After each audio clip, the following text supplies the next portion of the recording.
"You call," Trish said. 1 a.m., whatever. "I know," Pam said. "Thanks." After they hung up, she lay down on the kitchen floor to wait. The grief came in a surge, savage, shocking.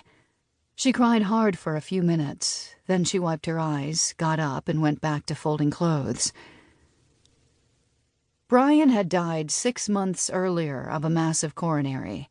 There was nothing Pam could have done even if she had been there, and she hadn't. She'd been inside cooking dinner. When he didn't come in on time, she had stomped out to the barn, fired up with her habitual annoyance. He dallied over everything, and found him lying face down in the frozen mud of the paddock. He had been thawing the horses' water. They weren't even his concern, the horses.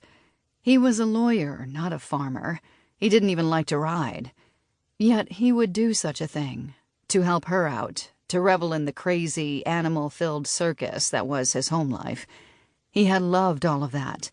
The chickens sneaking into the sunroom, the mice making nests in the horse blankets, the rich, crowing absurdity of having 3 children and 6 horses and 4 dogs and 2 cats and God only knew how many chickens and goats and ducks. He would come home from work and stretch out on the couch, sated, an only child surrounded by fecundity. It was up to Pam to say no, to set limits, to buy life insurance and save for the kids' college. She was vigilant, always. Her father had died young, and she knew how quickly things could go bad. But Brian had believed, if not in God, then in his own good fortune. Pam was the best. The kids were the best. Everything would be fine. But he had been wrong. She was bitter. She knew it. Her heart was clenched like a fist. The last time Reverend Pratt had come by, she'd barely been civil. She was cleaning the bridles in the tack room when she saw his car coming up the driveway. For a second, she had thought about pretending she didn't hear him or slipping out the back.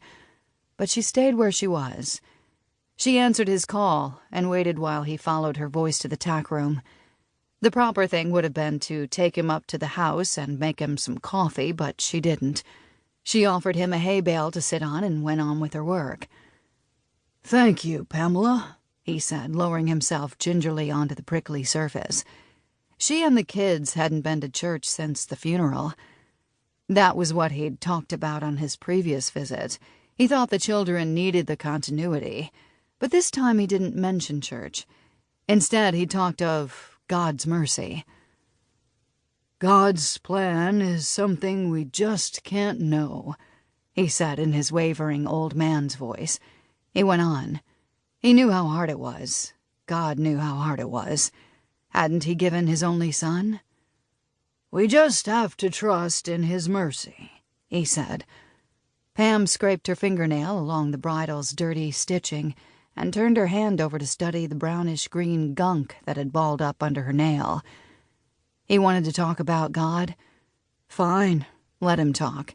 When he was done, she let him peck her cheek and then watched him walk to his car with a piece of hay dangling from his pants. Reverend Pratt came to defend God, she told Brian. He sat on a hay bale. "That was it," Brian said. "Reverend Pratt on a hay bale? No thunder, no whirlwind?" Pam laughed. But the truth was, she didn't know what Brian would have said, and she never would.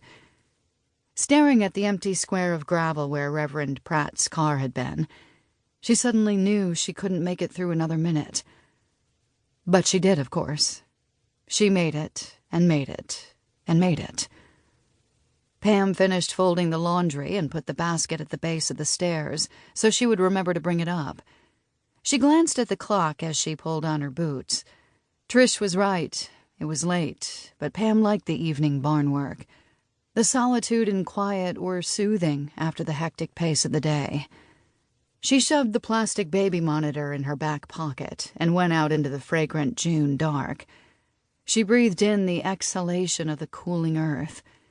The crying had released her a little, and now the sensation of the world flooded back.